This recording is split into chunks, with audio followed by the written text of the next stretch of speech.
Hello दोस्तों, यीशु सहाय जोहार। हमारे उद्धारकर्ता प्रभु यीशु मसीह के नाम में मैं आप सबका अभिवादन करता हूं। और आज हम लोग एक नए विषय पर सीखेंगे और वह है इपिफनी का पर्व क्यों मनाया जाता है। इपिफनी अर्थात प्रभु प्रकाशन पर्व। यह पर्व 6 जनवरी को मनाया जाता है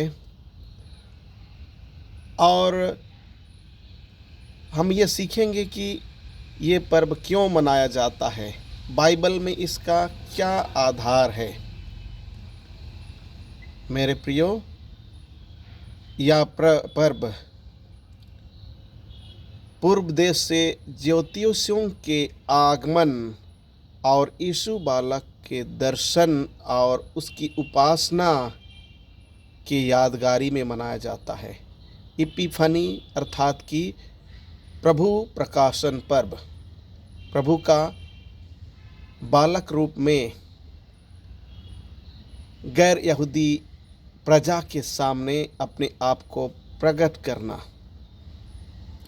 और यह पर्व विश्व भर के प्रमुख कलीसियाओं में मनाया जाता है और इस पर्व को मनाने के द्वारा से हम उन ज्योतिषियों को याद करते हैं जो दूर देश से आकर बालक यीशु का दर्शन करते हैं। और बाइबल में जो नए नियम में 4 सुसमाचार हैं, उनमें केवल मत्ती रचित सुसमाचार ही इस बात का वर्णन करता है। और वह यूँ लिखता है कि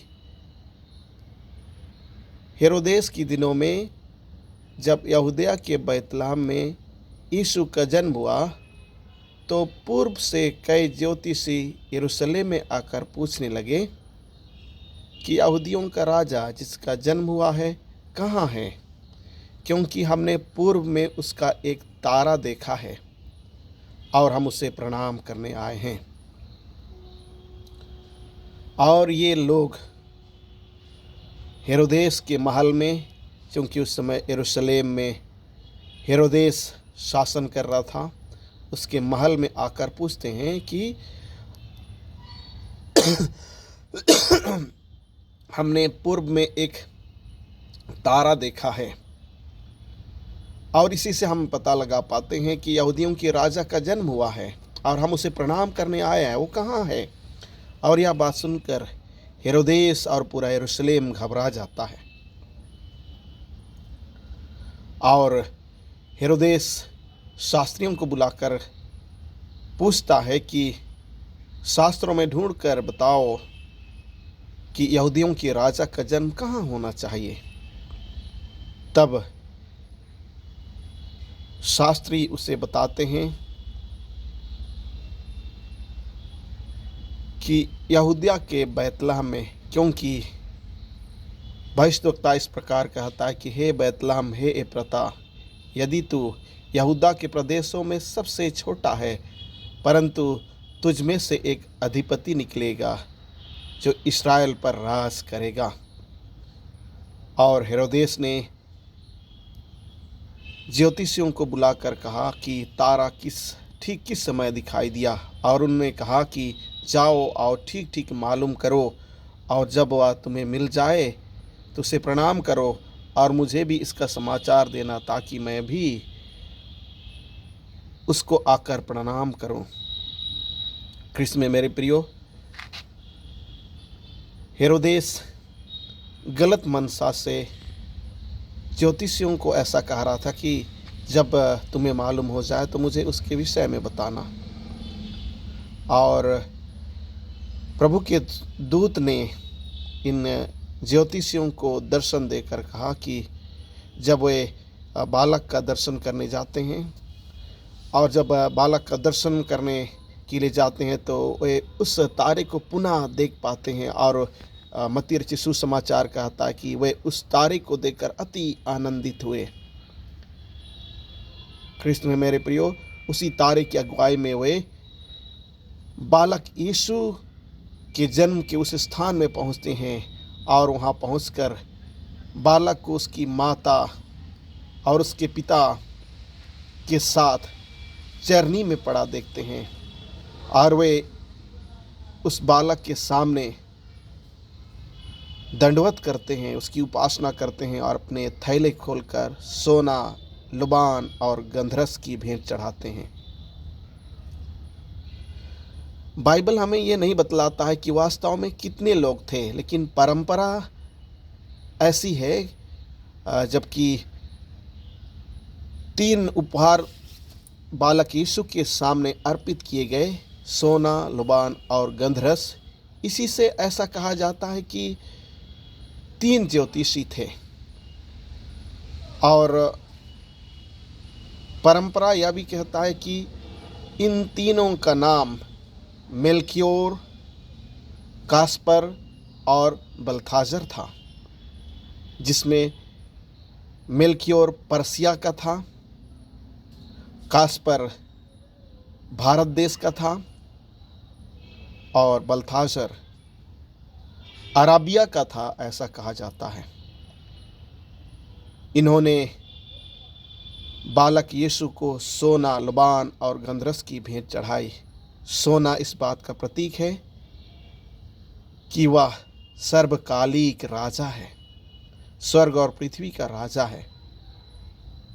लुबान इस बात का प्रतीक है कि वह याजक है और याजक होकर परमेश्वर और मनुष्यों के बीच बिचवाई करेगा, मध्यस्थता करेगा। और गंधरस इस बात का प्रतीक है कि वह मानव मुक्ति के लिए दुख भोगेगा, मारा जाएगा, गाड़ा जाएगा और उसके गाड़े जाने के स्मरण में वह गंधरस लगाया जाएगा। ख्रिस्त में मेरे प्रियो, इपिफनी का पर्व प्रभु के बालक रूप में, चाहे मनुष्य रूप में, दुनिया के लोगों के सामने प्रकट होने का पर्व है। प्रभु का प्रकाशन पूरे दुनिया के लिए, क्राइस्ट मैनिफेस्टेशन। तो आइए हम इपिफनी के इस पर्व के अवसर पर यह प्रण लें कि हम भी अपने जीवन के द्वारा प्रभु का संदेश लोगों तक पहुंचा सके। मत्ती रचित सुसमाचार कहता है, तुम जगत की ज्योति हो। जो नगर पहाड़ पर बसा है वह छिप नहीं सकता। लोग दिया जलाकर पैमाने के नीचे नहीं रखते या तो खाट के नीचे नहीं रखते, परंतु उसे दीवट में रखते हैं ताकि सब लोग उसके द्वारा उजियाला पाएं। और संत मत्ती आगे कहते हैं कि तुम्हारा उजियाला मनुष्यों के सामने ऐसा चमके कि लोग तुम्हारे भले कामों को देखकर उस परमेश्वर की जो स्वर्ग में है बड़ाई करें। तो इपिफनी के पर्व के अवसर पर आइए हम यह प्रण लें कि हम अपने बोली के द्वारा, अपने वचनों के द्वारा, अपने कार्यों के द्वारा, अपने व्यवहार के द्वारा हम ईश्वरीय गुण लोगों के समक्ष प्रकट करने पाए और लोग हमारे अच्छे कामों को देखकर, हमारे अच्छे व्यवहार को देखकर उस परमेश्वर की महिमा करें और हम भी प्रभु को दुनिया के लोगों के सामने प्रकट कर सके, जैसा उसने अपने आप को एक बालक के रूप में सारे मानव जाति के लिए दे दिया और एक बालक के रूप में सारे मानव जाति के समक्ष प्रकट हुआ। और ज्योतिषियों ने जैसे उसका दर्शन किया, उस दिन को हम स्मरण करें कि उन्होंने सोना, लुबान और गंधरस की भेंट चढ़ाई। प्रभु आज हमसे सोना, लुबान या गंधरस की भेंट नहीं चाहता, परंतु वह हमसे चाहता है कि हम अपना हृदय उसे दें, हम अपना जीवन उसे समर्पित करें, हम अपने अच्छे कामों के द्वारा उनके गुण प्रदर्शित करें। यूहन्ना अपने सुसमाचार के द्वारा हमसे कहते हैं कि जब हम उस पर विश्वास करते हैं तो वह हमारे लिए उद्धार का कारण होता है। और इसीलिए यूहन्ना कहता है कि अपने पुत्र यीशु मसीह को इस धरती में भेजने के मकसद को बताते हुए कहता है यूहन्ना के द्वारा कि परमेश्वर ने जगत से ऐसा प्रेम रखा कि उसने अपना एकलौता पुत्र दे दिया, ताकि जो कोई उस पर विश्वास करे वह नाश ना हो परंतु अनंत जीवन पाए। ख्रिस्त में मेरे प्रियो, इपिफनी का यह पर्व या प्रभु प्रकाशन पर्व 6 जनवरी को मनाया जाता है, परंतु अधिकतर मेन लाइन चर्च में, अधिकतर मुख्य कलीसियाओं में 6 जनवरी के बाद जो रविवार आता है उस रविवार में प्रभु प्रकाशन पर्व मनाया जाता है। आइए हम जब इपिफनी का पर्व मना रहे हैं, प्रभु प्रकाशन का पर्व मना रहे हैं, हम भी अपने जीवन के द्वारा परमेश्वर ने जो हमें शिक्षाएं दी है उन शिक्षाओं के अनुसार अपना आचरण करें, अपना प्रकाश लोगों के समक्ष फैलाएं और लोग हमारे अच्छे कामों को देखकर उस परमेश्वर की महिमा करें और प्रभु की महानता इस दुनिया में प्रकट हो। आप सबों को फिर से इपिफनी पर्व की ढेर सारी शुभकामनाएं और आप सबों को इस नव वर्ष की शुभकामनाएं देता हूं। इस नव वर्ष में ईश्वर आपको और आपके पूरे परिवार को आशीष दे और आपके जीवन में अपनी आशीष और अपना अनुग्रह बहुतायत से दे। धन्यवाद। फिर से सबों को यीशु सहाय।